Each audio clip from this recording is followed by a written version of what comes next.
The Monday Mornings podcast is presented by Southern Michigan Bank and Trust, continuous banking since 1872. Switch today and visit smb-t.com.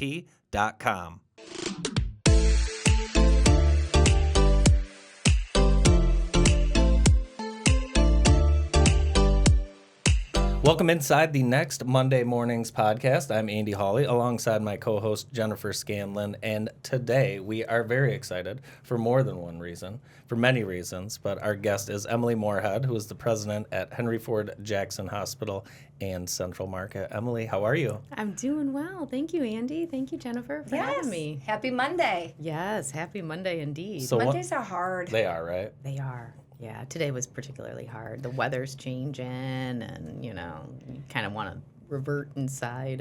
And we threw this into the middle of your busy schedule. Yeah. On a Monday. All good. Hey, can you come in and just chat for an hour? Like, when do you have an hour to do anything? And that's kind of what we want to talk about is how do you do it? You guys can see Emily is this amazing, small but mighty human being doing huge things really across the state of Michigan, local from here, a Spartan. And we want to dive in and learn everything there is to know about you. Awesome. Go green. Yeah, go green. So let's talk about this morning. Hectic Monday morning, weather's crap, kids are probably in a mood. How do you muster up the energy to do what you need to do? Well, coffee helps. Yes. Is that your go-to? It is. Cheers. It is. It often gets me out of bed in the morning. Yeah. That thought of that first sip is something wonderful. And I think that's what it really comes down to. It's those moments. You can't think too far in advance. I've learned very quickly in this role in particular that you can't plan a ton. Otherwise, you have an unmet expectation. Sure. And at the end of the day, you get really stressed out saying, well, I thought I was going to get all this stuff done, and I didn't get any of it done. Instead, being able to just take each moment as it comes, try to be calm within the storm, in the chaos, and those are my best days when I can really just put one foot in front of the other and keep everything in perspective. That's great advice, and I'm so glad to hear that happens to her To too. everyone, right? So, it is Monday morning today, and you have some time to yourself in the car on the way to work. I imagine that might be some of your only quiet time that you have in life. What do you do on that commute to and from? My go-to is podcasts. Yeah. Oddly. Ta-da. Perfect. We Yeah. got one for you to listen to soon. Exactly. Oh, I don't know if I want to listen to myself, but Any that you love that just get your juices flowing? I will say that sometimes I focus on like business and healthcare and the things that impact my professional life.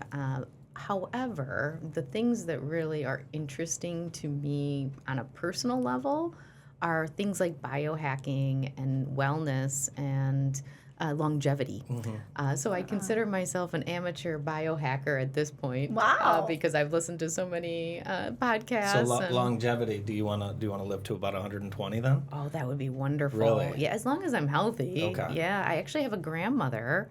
She helped raise me.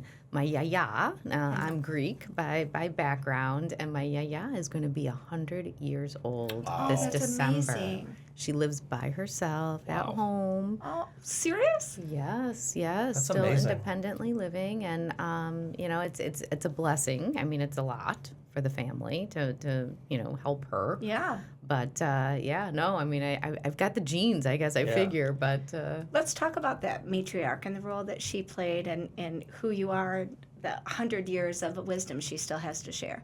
yeah, I would say that she really raised me that I could do anything, that I was in this unique position being a female in America, that she didn't have those same luxuries when she was growing up.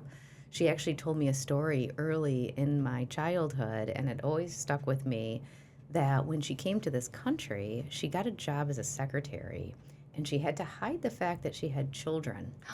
And one day she had to lie because her son, my dad, was sick.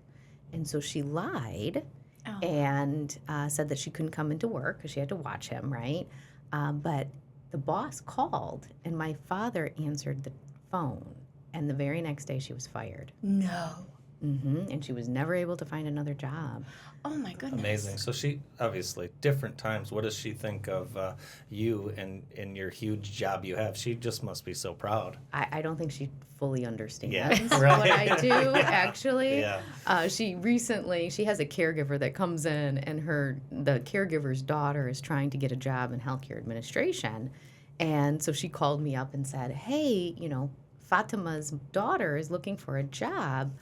Can you help her? And I said, well, what does she want to do? And she's like, I don't know. She's like, she just wants to do something in healthcare. And I told her that you work in healthcare.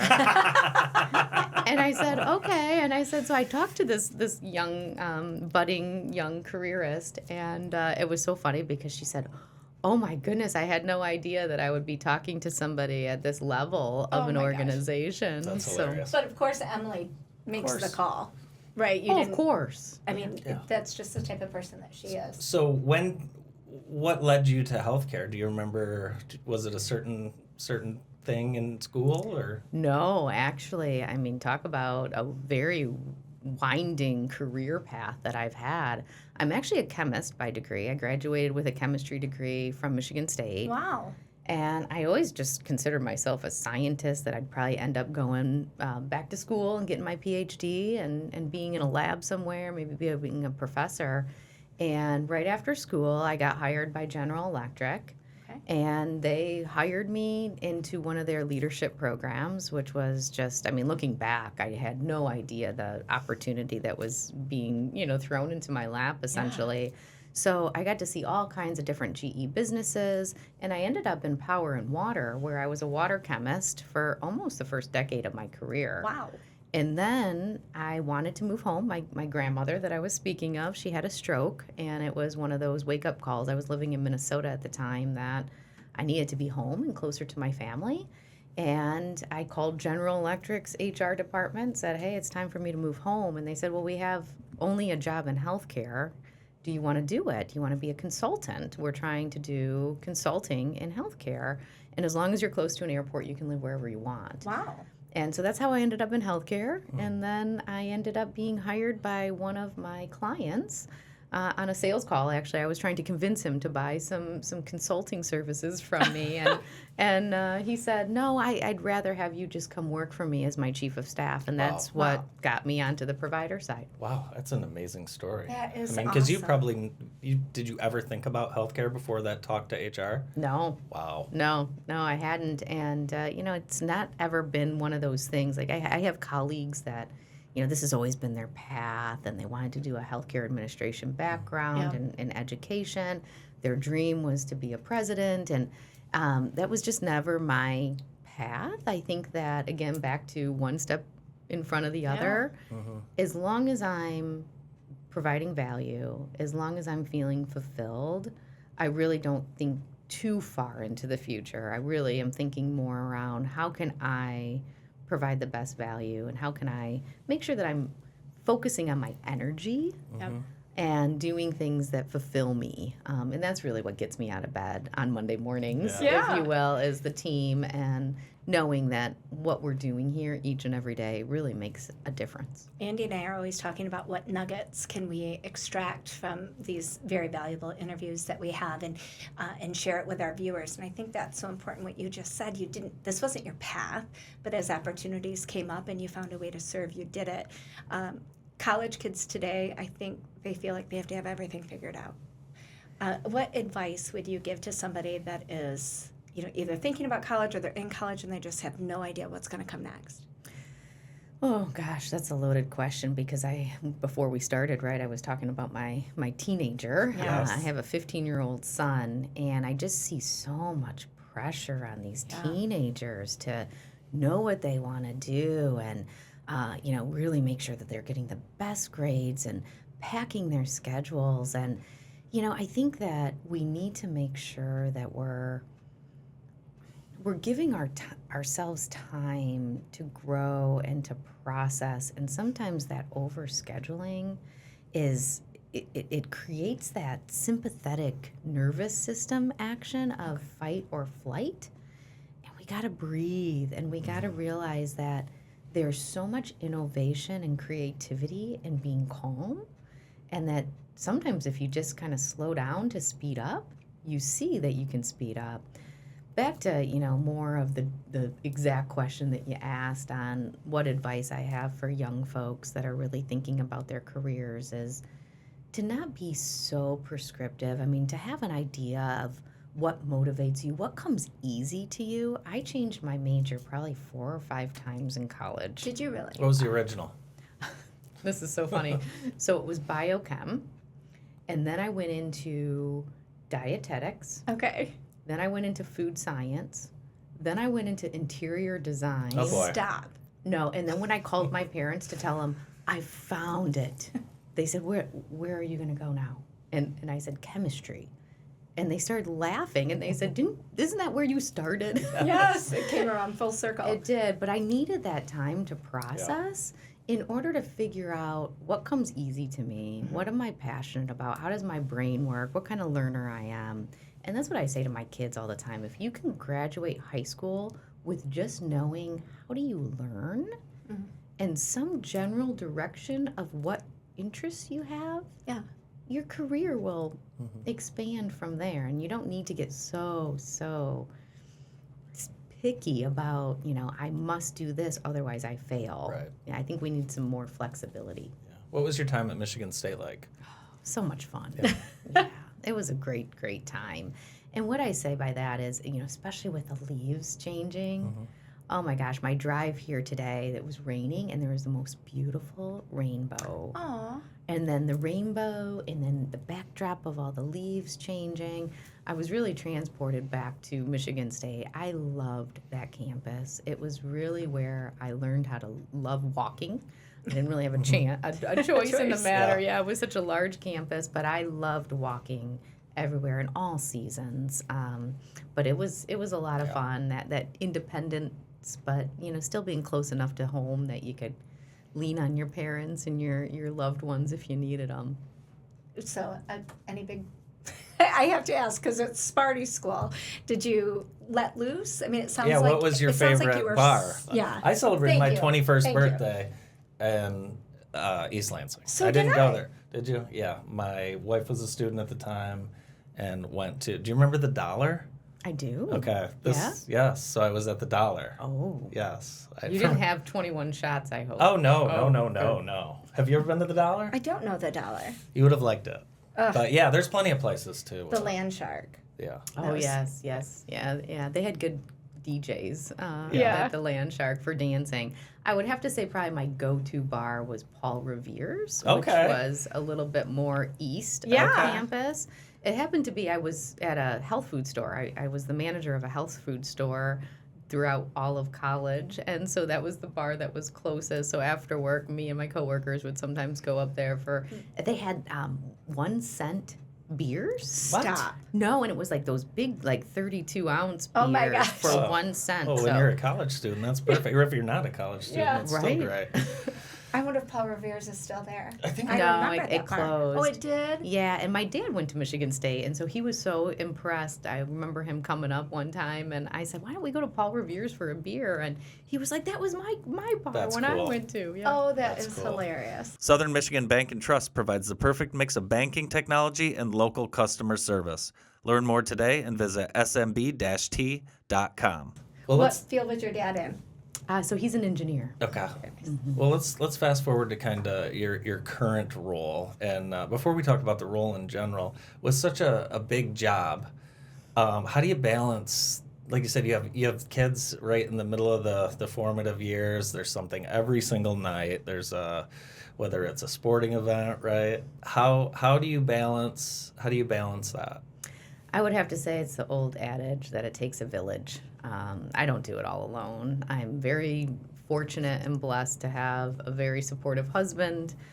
He does a lot. He works part-time, so that gives him and us a little bit more flexibility. Nice. I would also have to say that I call my friends mom number twos oftentimes, and sometimes they're the ones that are taking pictures. I miss things. Sure.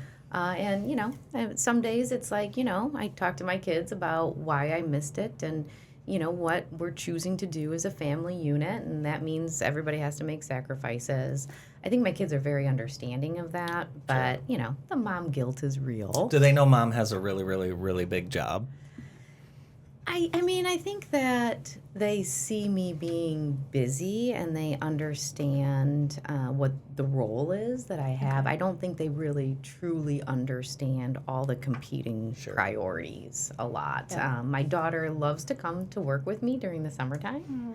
And so she'll sometimes camp out in my office, and I'll take her down to the cafeteria and that sort of thing. And she's always amazed because she's like, "Does everybody know you?" They better. That's right, they better. So it's funny that you say that about the mom guilt, and you're not the one there to take a picture, and the guilt that you feel from that. And I'm curious, it's such a mom thing. Like dads just aren't. I'm sitting next to the exception to the rule. Andy misses nothing. And my husband is fantastic, but he has to miss a lot. And I remember that growing up, like dads were rarely at the event. So nobody thought anything of it. But if you miss an event, I don't even know if it's that big of a deal, but it is to us. Right. So how do you work through that? I think that it's really around them knowing that I'm there when they need me. But some of that now, especially that they're getting older and there's that like push-pull at times, I try to give them their autonomy and their privacy, yet at the same time needing to be present enough that they can lean on me. I will say too, some of it is creating that bubble around you because there's also a judgment that comes in all of that. So I've also had to struggle with that a little bit. I have a lot of friends that are stay-at-home moms, and they're my mom number twos, but sometimes I feel it from them, like, oh, you're missing another thing? Yeah. And, it's hard, but I think it's through conversation as a family unit and making sure that, everybody's on the same page, that we all have a role to play in the household, and that, I expect them to tell me if they really need me there. Yeah. And they know that I'll be there. I like that. Everybody has to have that Absolutely. Women We Admire this year announced that you were selected as one of the top 50 women leaders of Detroit for 2024. Stop. That's Oh my gosh, I'm amazing. so What was your reaction? I was going to say, I was going to assume that, but what is your reaction to that? That's awesome. Yeah, it's obviously an honor to be rewarded for anything. But, again, I think that it really takes a village. And all of my successes are not mine. And the things that we do each and every day is because the amazing executive team that we have here locally. I will tell you, this executive team, I've worked with a lot of teams over my years and at very large organizations like a General Electric. I've know Jeff Immelt personally, through my leadership programs and things like that. But this team here is the best team I've ever worked with. And I will say, when I've reflected on why is that, what is that skill set that we have that I haven't had in other teams, it's trust. I have never truly been able to have, and it's not even trust within one person. The entire executive team, we have such extreme trust with one another that sometimes when people are in our meetings or observing, I think they probably are thinking to themselves like, oh my gosh, I can't believe they're talking to each other like that. But it's because we truly care and we love each other so much that we can give each other very hard feedback or say, you know what, I don't agree with that at all, but still walk out of the room as a consensus unit and know that we're doing it out of our love of serving and our love of making sure that we're making a difference. I think that resonates through so much of what you do and things that you put out into the world. I'd like to invite our viewers and listeners to check out your blog. It seems that you do it every couple of months, and I love it. It's always so inspiring. And recently you had one about how healthcare and anything you do really should be bespoke, right? It should be customized to the individual needs. Talk a little bit about how you do that with this huge health system in this small community. Yeah, I think it's a great question. I would say that it's so very important for us not to lose that healthcare is local. And oftentimes, any industry really. I mean, if we're moving out of healthcare and just talking about what we do each and every day, I think it's important to realize that people taking care of people is what it comes down to. And again, it doesn't matter the service that you're providing, but at the same time, being able to keep in mind that 30,000 foot view, because there has to be a vision, there has to be economies of scale. I mean, that's what allows us to thrive over the years. So being able to balance, where does it make sense to leverage those economies, the organizational type buying power, for example, supplies, right? And the negotiating powers with suppliers and that sort of thing, with then that local piece of, again, it's people taking care of people. And we need to make sure that from an organizational perspective, we're reducing as much friction for people entering our system as well as those serving. And I talk to our physicians a lot about this, and there's not a clear answer yet. I hope that we're going to crack this nut, but the burnout is real. I hate to bring up COVID because I hate that word. Sure. and we're so done talking about it. When you started. Yes. Right. However, there is these long-lasting effects from it, and people are burnt out. Yep. And what I'm trying to separate is there's this level of what do you do personally? Yoga, meditation, exercise, mindfulness, but we're not going to yoga our way out of true organizational burnout. Yep. And the organizational burnout are those things, those non-value added steps that people have to go through in order to just take care of patients.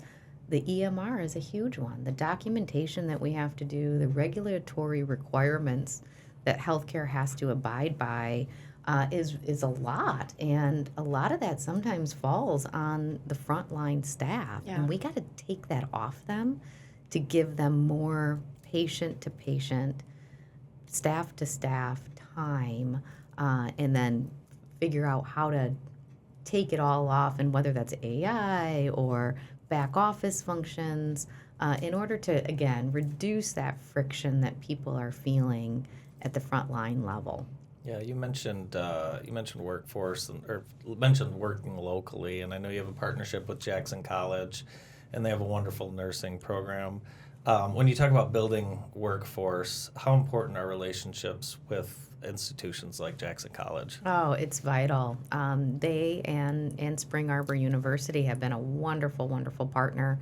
What I will say is what we realized in the middle of COVID, and one of the silver linings was recruitment and relying on recruitment. It was not going to be a long-term solution, that we had to grow our own.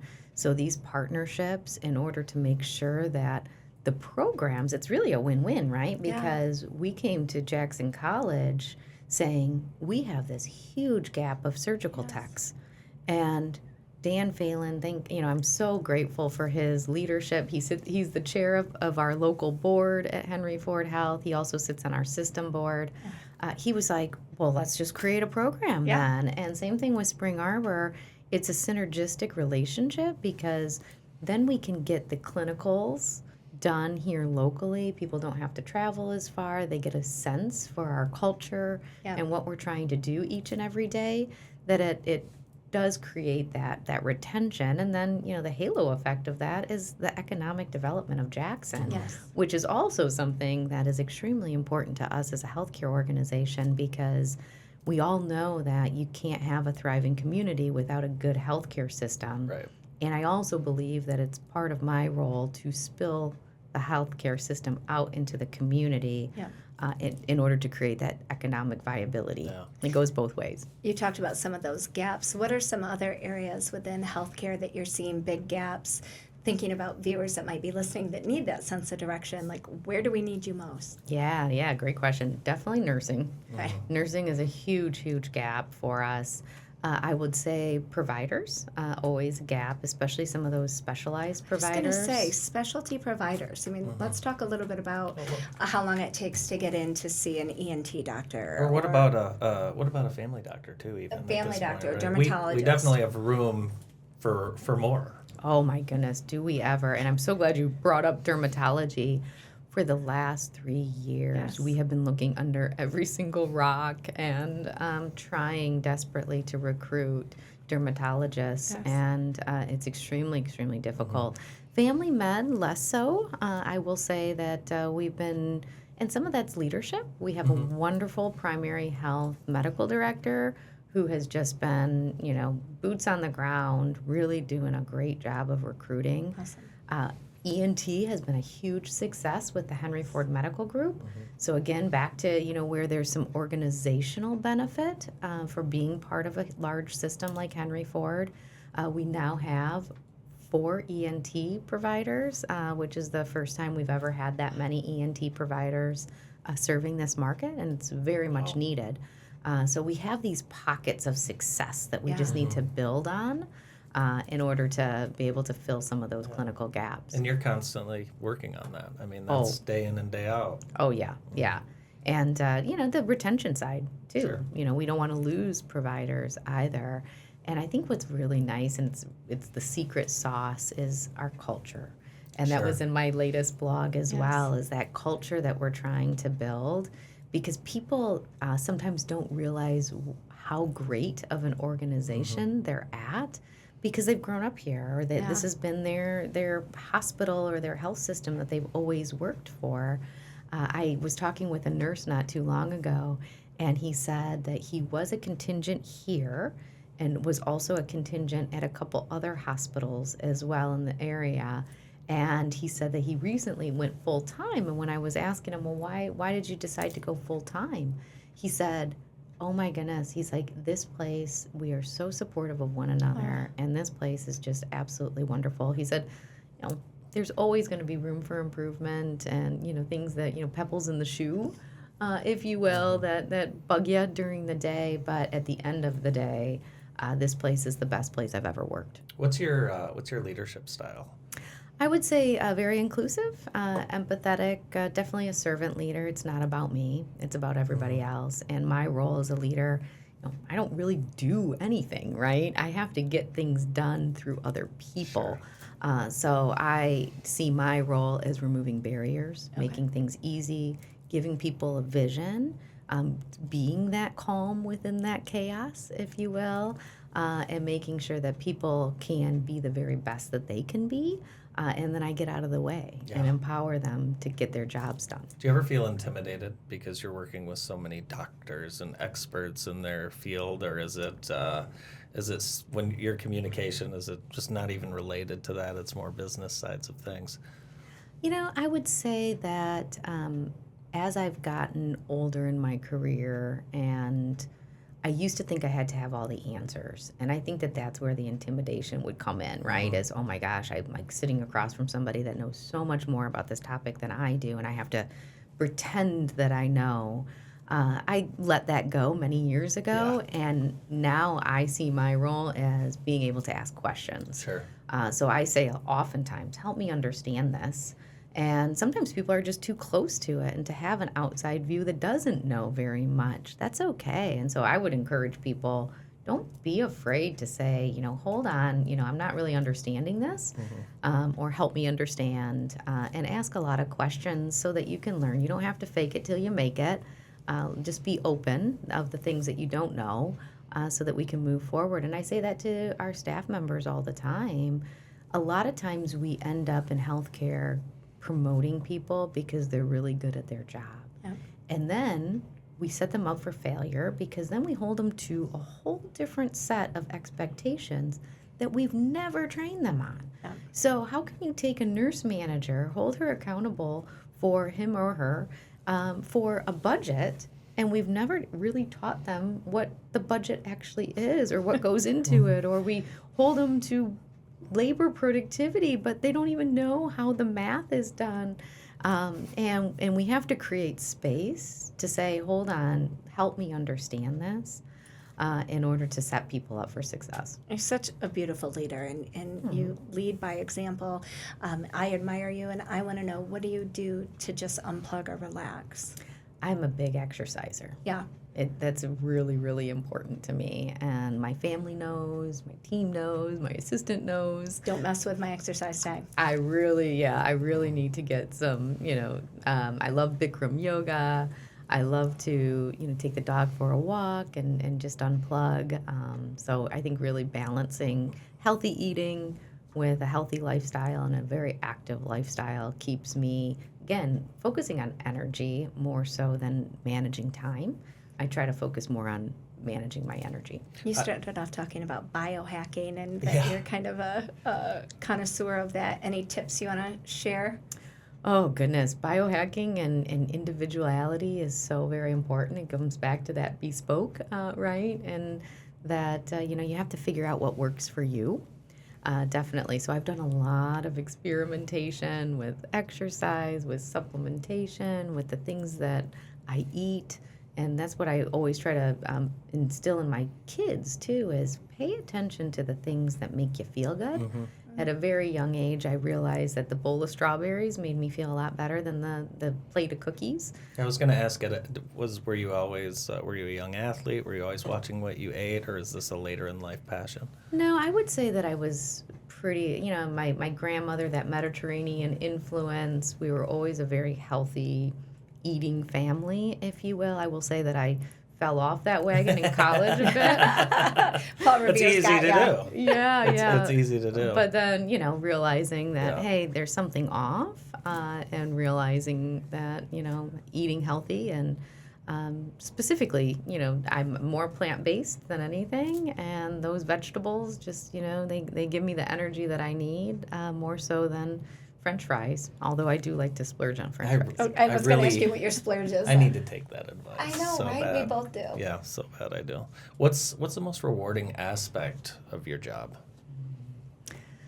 I would have to say watching leaders grow and be successful. And I think that happens in many different ways. I think watching folks gain confidence and, really leading initiatives and being successful at it. The letters that I get from patients and staff members sometimes really fill my bucket, and it really makes me realize what we do each and every day. Where do you get your confidence from? That's a good question. I'm not really quite sure. Maybe I have to blame my mom for that because I was a very shy child. Really? And so she made me go to acting camp for about 3 years in the summertime. Oh, boy. And I was so mortified because I didn't want to go. And I had so much fun the first year that the next 2 years I didn't mind going. But she said, you got to get on stage because we gotta get the shyness out of you. That's and that amazing. really That was brilliant. It really was, but yeah, could you imagine? You're too shy. Go to acting camp.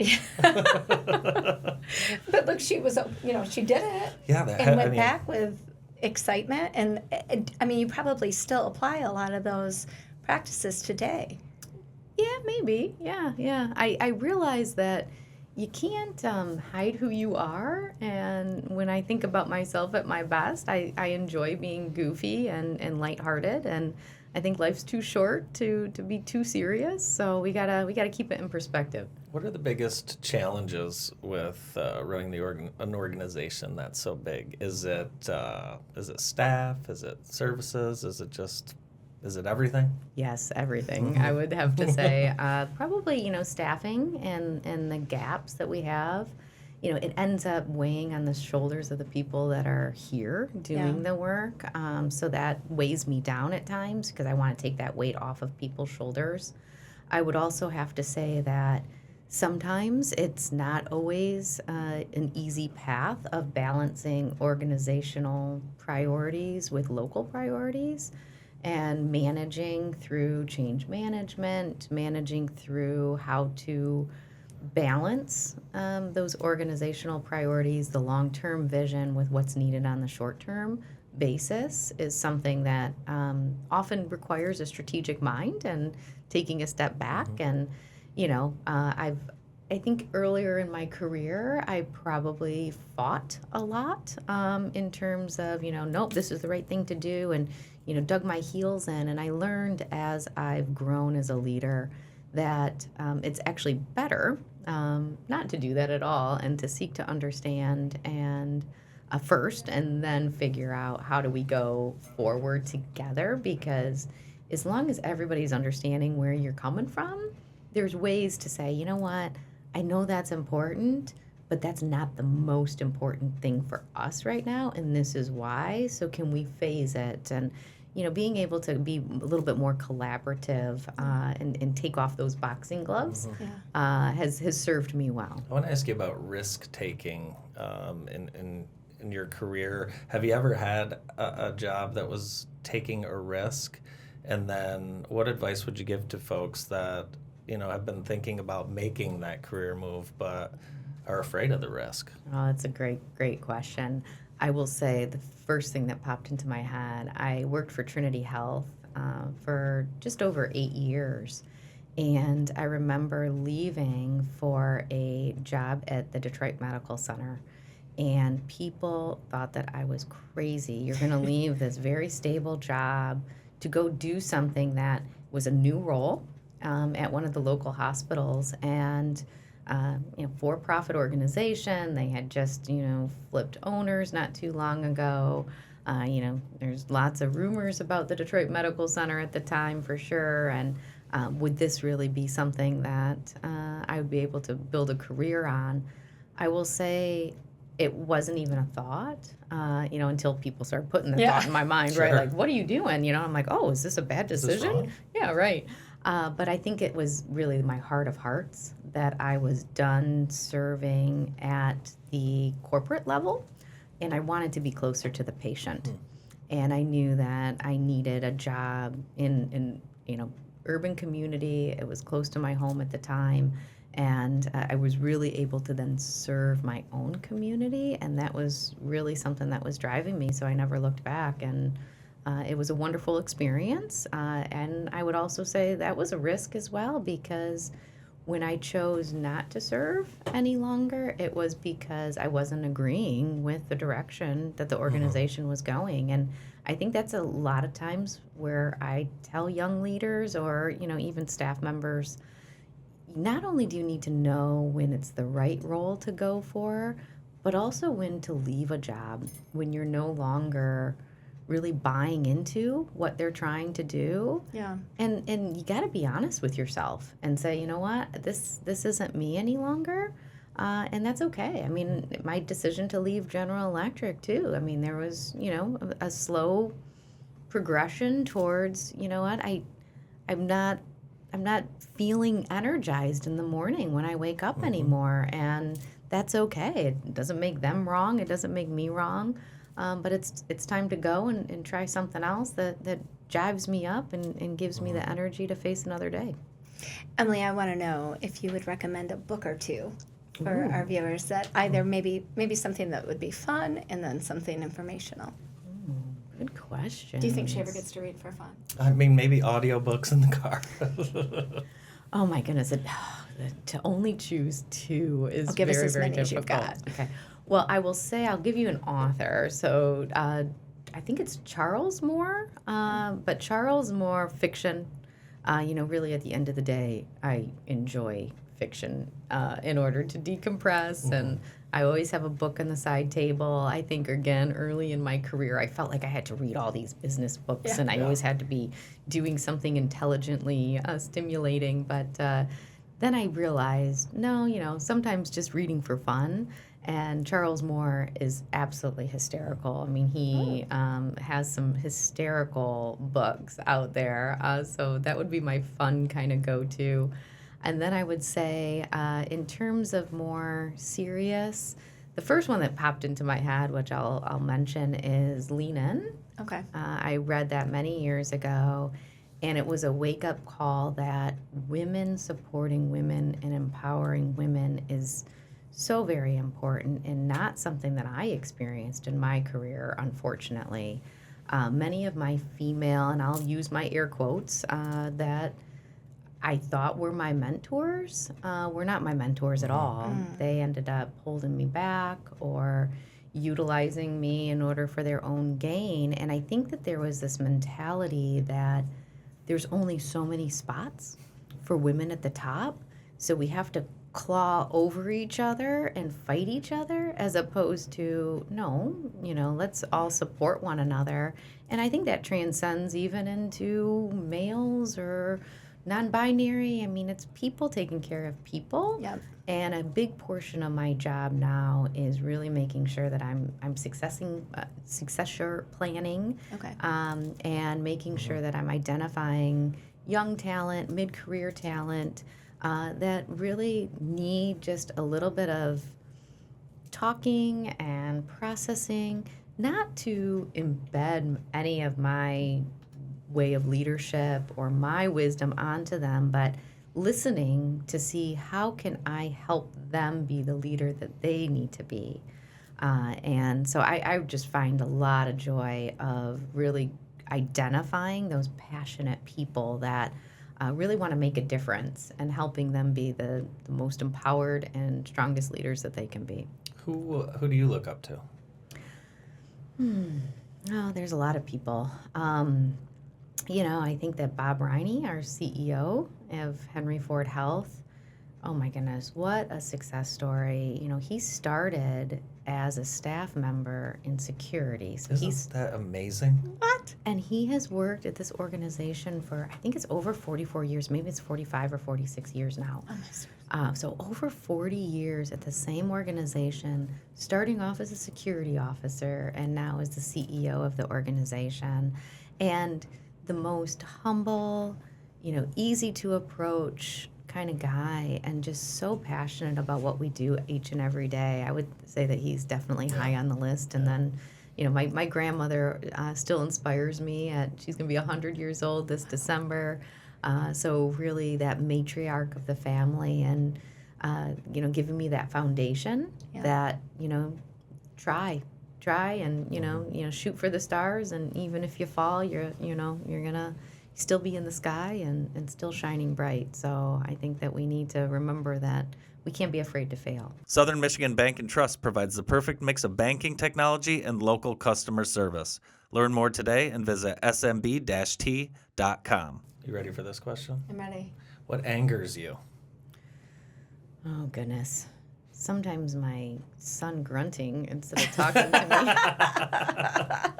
I'm so glad that happens to her, too. I know. I would say grumpy people. Yes. Oh my goodness, there's so much anger in the world. Yes. There is. And you mentioned that I drive a lot. Oh my gosh, the road rage. I'm like, okay, you go. I'll just calm down. Yeah, you can cut me off. It's wild out there. It is wild out there, or even at the grocery store sometimes. Yes. People are just so mean to each other right now, and I don't. That probably makes me the most frustrated. I'm going to agree with that. Yeah, I would too. Why are you mad? It's so much easier to be kind. In reality, it takes a lot of effort and energy to just be a jerk. I know. And there's no. If that's in the workplace, that's just the ultimate drainer, isn't it? Oh, talking about energy, right? Yeah. Oh my goodness, those toxic people just bring you down. And I will say one of the other things that really keep me up at night is how much aggression we have had in our organization. The amount of abuse to our healthcare workers is unprecedented right now. I mean, between verbal abuse, physical abuse, sexual abuse. We were talking about that this morning, actually. We have a Monday morning Sentinel Review Committee meeting, and we had a staff member that was sexually abused last week. And we didn't know about it for over 24 hours because she thought it was part of her job. And so, even just that, getting that message out that it's never part of your job to be physically, mentally, verbally, or sexually abused at work. It's just, it's not appropriate. I've noticed that there's a lot of signage up now related to that. And what do you attribute all that to? I mean, it seems like I was in the hospital a couple years ago or maybe, and I saw those signs and I thought to myself, wow, really? The people that are taking care of you, trying to get you back outside with a smile on your face, it's alarming. Yeah, it really is. I think that there's a lot of things going on, right? I think that mental health is an area that we're talking more about, but I think that there's still a lot of undiagnosed mental health. I think you also compound that with being in the hospital is never a good day. True. Or being in the healthcare system. A lot of times, too, it's been a long time that you've been waiting to get in to see a doctor. Then you're waiting in the waiting room, and that can be very, very frustrating. You feel very disrespected sitting there, that your time is not as valuable as everybody else's time. So I think that that can get people frustrated. I think is what we were talking about, even at the grocery store, that there's just a lot of anger in the world today.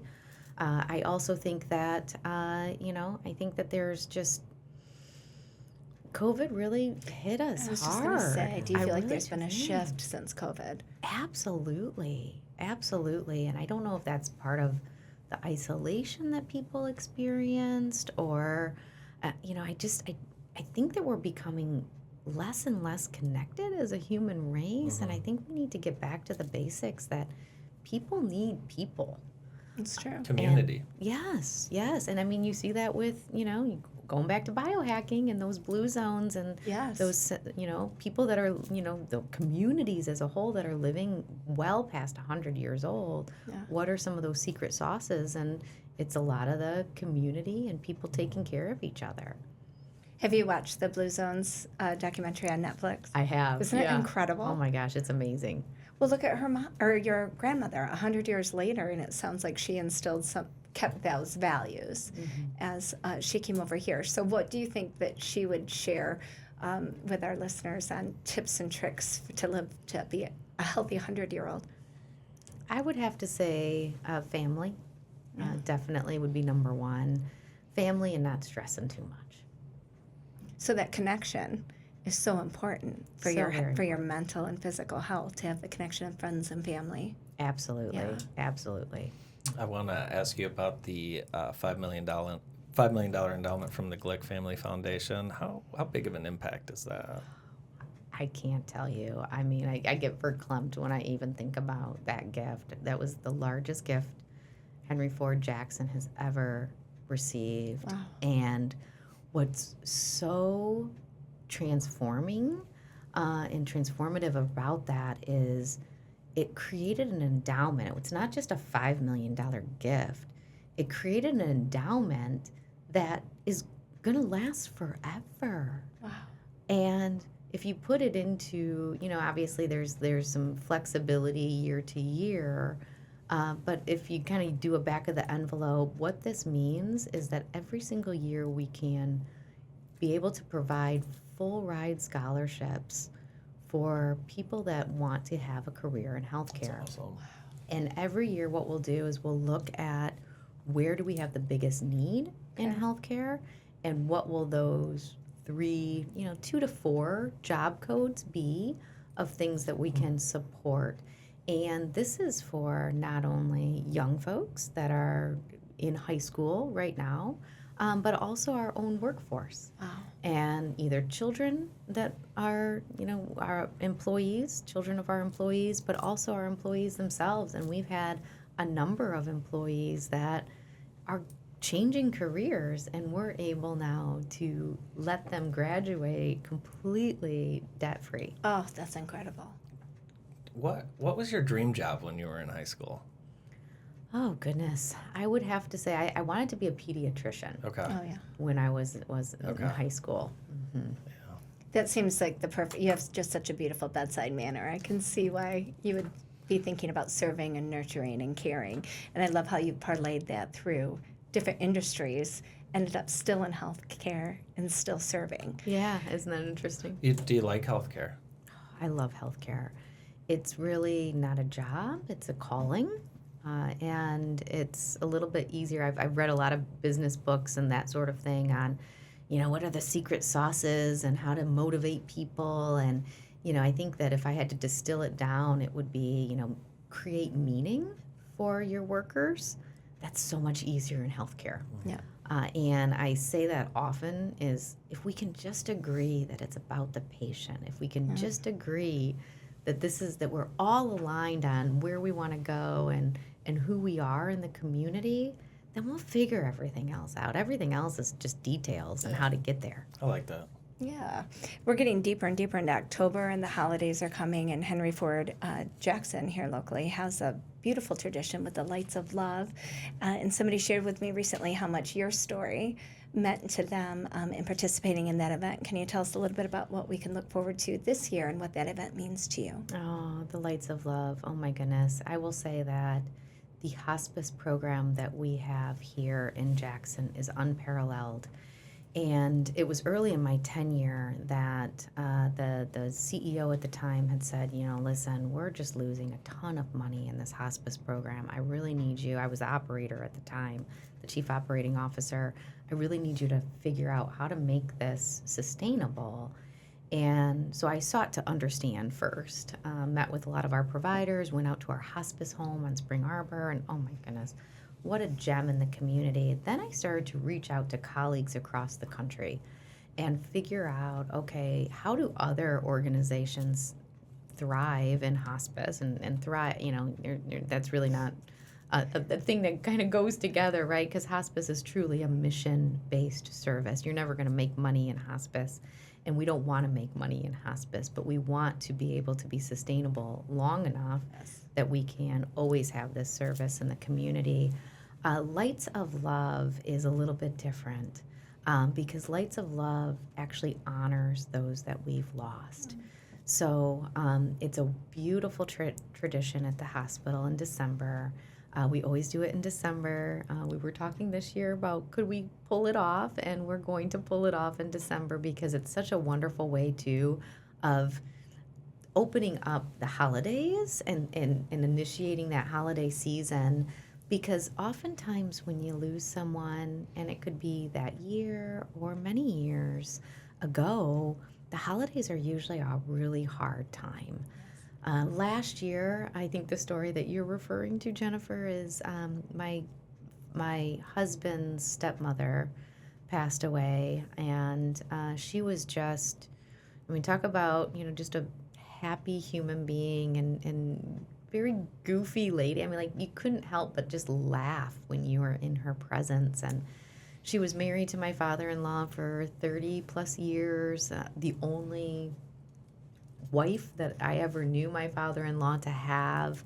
So it's not blood, but definitely a very close family member, a very important person in my children's lives. And it was very sudden. So I don't know if sometimes that's harder or easier. I think it's just always hard to lose someone. So being able to dedicate a light to someone that you've lost. We also lost our dog last year as well. So I had a beautiful staff member donate a light to my dog too. Oh, how because sweet. I know, it was really nice. And when we lose staff members or staff members lose family members, I keep a log and I always donate in their name as well. And all of those lights get added to the trees outside of our hospital. And after a short program, we all go outside and we light the trees. And so we see those angels twinkling down at us and realizing that their memory lives on forever. In addition to your professional responsibilities, you're also pursuing a doctorate in public health from Johns Hopkins. How's that going? Oh, goodness. Public health, I think, oh my gosh, I didn't even really understand public health until 2020. Yeah. Right. So what a wonderful program. It took me a lot of years to figure out what was that next continuing education journey that I wanted to go on. I'm a continuous learner just naturally, and I need structure of school is what I realized over the years. And I had a wonderful mentor who graduated from the Johns Hopkins program share with me that they had in recent years made it more flexible for working individuals. So it's a partially online, but partially on campus. So I have to go every so often to Johns Hopkins, and they have multiple satellites all over the country as well as overseas. I haven't gone out to Barcelona yet, but my cohort, if you will, are all planning a class out in Barcelona in November. I can't do it with my work responsibilities, but I know. So it's partially on campus as well. But my goodness, the networking that has been opened up is amazing. So, it's been amazing to me that I'll do some research within my professional career, and the people that come up in the literature, I'm like, wait a minute, that was my professor last semester. And so I have their personal email addresses, Right. and it just makes it so much easier. So there is overlap in the schooling versus the professional career, but it's not for everyone. It's a lot at times, and it's hard because my weekends are totally dedicated to Yes. school because I've had to compartmentalize. Otherwise, I go way too into the stress mode of you can't end a very long work day and then go home and do home stuff, right, with your kids, and then do schoolwork. So I've had to compartmentalize. So during the week, I'm dedicated to my career. Sometimes I have to be on the weekends as well, but for the most part, schooling is on my weekends. I just can't even believe how much she gets I done. know, it's amazing. So do you have anything that you'd love to accomplish, or maybe a future goal, say it's 10, 20 years down the road, something that you'd like to do before you retire? Yeah, I think that definitely teaching. And that's part of the drive towards getting my doctorate. I really want to make sure that, that transition career, if you will. I don't ever really see myself retiring in the classic sense, but if I could slow down and do some teaching part-time, I think that would really fill up my bucket. I really love to help young folks and people younger in their careers really figure out what they want to do and how to, again, be the best person that they can be and really empower them. I think everybody has such a unique skill set and everybody's so different. I'm fascinated by those differences, and anything that I can do to help them grow and really be happy human beings is fulfilling to me. You're a natural born teacher. Oh, You are. I can feel it, and I know I'm going to leave here today better than I was when I came in the door. So that's definitely somewhere that you should focus. You're very talented. oh, Yeah. that's very sweet. Well, it's been awesome having you today. Oh my gosh, especially this on was this so much Monday. fun. I could talk to you all day. Yeah, I know. it's we're so lucky because we get to listen from experts in their field, but just, in my opinion, awesome people in general. So this was a lot of fun and inspiring to us. So thank you so much. No, thank you. You two are very awesome people, so I appreciate being in your presence. Thank you, Emily. We can't wait to continue watching you thrive in our community and in your career. No, thank you so much. I'm back with my podcast shirt, and Emily Moorhead has left the building, and you and I are a lot smarter. I feel like she just did a microphone drop, like She's mic drop and incredible. walked out. She's incredible. I mean, you talk about wanting to know more and then mastering it. She is a powerhouse. I feel so dumb, Andy. Well, that's because Don't say it. she made us feel dumb. No. No. She did You know not. what? If anything, she left me inspired. And I will tell you, we are much smarter now than we were an hour ago. Talk about a great leader, right? And I Yes. think you can pick up some styles from that. And as a leader, you want respect. She has the respect of everyone that works for her because she is constantly improving, raising kids, continuing education. Yes. Just no big deal. Just working on a doctorate from Johns Hopkins in No big deal. my spare time. On the weekends. Yeah. But That's, how that's lucky what are I'm we doing. to have a leader at our health system where we live? It's very reassuring to me knowing that we live here. Oh, I mean, I just feel better about the whole world in general, knowing that we have leaders like her out there and inspiring others to do so much. And I'm just, we're better for it, which is exactly why we're doing this. Anything surprise you about Emily? Oh, that's a good question. Surprise? No. I had the benefit of knowing her. I guess I was pleasantly surprised at just how down to earth and real she was. I was a Yeah. little intimidated thinking about this course. small but mighty powerhouse coming in here, but she's so relatable, and I think I don't have the benefit of working with her every day, but God bless those people that get to. You know, that's a pretty amazing privilege. Yeah, absolutely. Well, thanks to Emily Moorhead for joining us. I want to thank Southern Michigan Bank and Trust, opening soon on the corner of Horton and Weatherwax. Yes. Southern Michigan Bank and Trust, located right downtown Jackson as well.